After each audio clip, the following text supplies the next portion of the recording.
Bonjour à tous, c'est Julien et bienvenue sur cette chaîne pour cette deuxième vidéo de la série Maîtriser votre caméra. Aujourd'hui on va parler plus particulièrement de l'ouverture en vidéo, mais avant ça, l'introduction.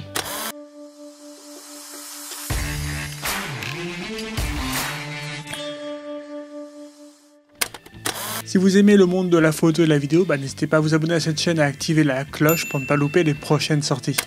La semaine dernière est sortie la première vidéo de la série consacrée à la fréquence d'image. Si vous l'avez loupé, je vous mets le lien juste ici. Alors aujourd'hui on va parler de l'ouverture et en quoi elle peut être intéressante pour vos plans. Tout d'abord, qu'est-ce que l'ouverture ou aperture en photo et en vidéo? Pour commencer, il faut savoir que l'ouverture ne dépend pas du tout de votre boîtier mais de votre objectif et uniquement de celui-ci. Votre objectif a une ouverture propre, indépendante de votre boîtier. Concrètement, l'ouverture sert à réguler la quantité de lumière qui va venir taper sur le capteur de votre caméra.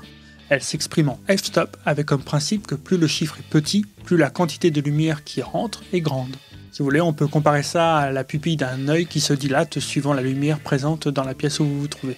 Donc pour le f-stop, à f1.2, il y a plus de lumière qui vient taper sur votre capteur qu'à f4 par exemple. Donc la fonction première de cette ouverture en fait, c'est que sans toucher à vos paramètres de votre caméra tels que les ISO ou la vitesse d'obturation, vous allez directement agir sur l'exposition de votre scène. Donc quand vous modifiez l'ouverture de votre objectif, vous modifiez, comme vous le voyez dans cet exemple, l'exposition de votre plan.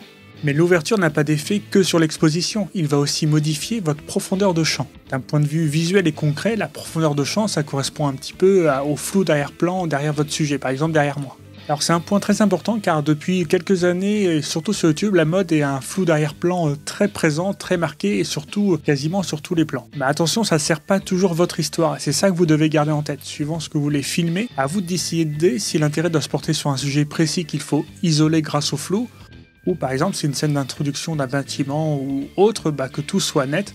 Donc voilà, méfiez-vous de cette mode d'avoir le maximum de flou d'arrière-plan, quelle que soit la scène. Donc ne pensez surtout pas qu'il faut tout le temps filmer à la plus grande ouverture pour faire cinématique. Regardez, je prends par exemple vos films préférés, regardez-les avec attention. Le flou d'arrière-plan n'est utilisé que dans quelques scènes pour mettre en valeur par exemple un personnage qui parle ou un regard ou quoi que ce soit, mais il n'est pas constamment à l'image. L'autre impact visuel d'une modification de l'ouverture de votre objectif, c'est la plage de focus, c'est-à-dire la zone de netteté dans votre plan, qui va se rétrécir au fur et à mesure que vous avez un f-stop petit comme à f1.2.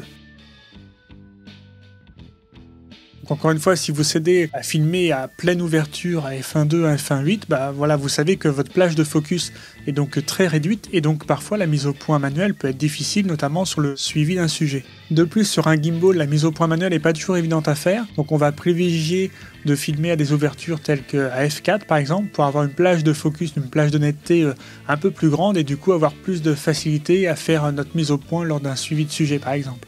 Enfin, le dernier point, c'est que même avec des optiques de grande qualité qui ouvrent très grand, ce n'est jamais à l'ouverture maximale qu'on va avoir le meilleur piqué dans notre image. À f1.8 par exemple, certaines optiques ont un côté un petit peu soft qui manque un peu de piqué. Donc du coup, généralement, on essaye de fermer un petit peu, on filme à f2 ou f2.8 pour avoir vraiment la meilleure qualité possible d'image par votre objectif. L'inconvénient, c'est que vous perdez un peu de flou d'arrière-plan, mais après tout, c'est vraiment à vous de choisir le meilleur compromis au service de ce que vous voulez transmettre dans votre plan. Par exemple, pour filmer une interview, j'en ai déjà parlé dans une autre vidéo, ouvrir au maximum est intéressant car vous allez provoquer donc du flou d'arrière-plan pour mettre votre sujet en valeur. De plus, le problème de plage de focus n'est pas vraiment un souci parce que votre sujet en interview bouge assez rarement, donc du coup c'est assez facile de faire votre mise au point manuelle, de la bloquer et vous faites comme ça tout le long de l'interview. Donc pour résumer, on a vu que la modification d'ouverture jouait sur votre exposition, sur votre flou d'arrière-plan, sur la plage de focus et aussi sur le piqué, donc le rendu de votre image. Voilà, c'est tout pour cette présentation de l'ouverture sur votre caméra.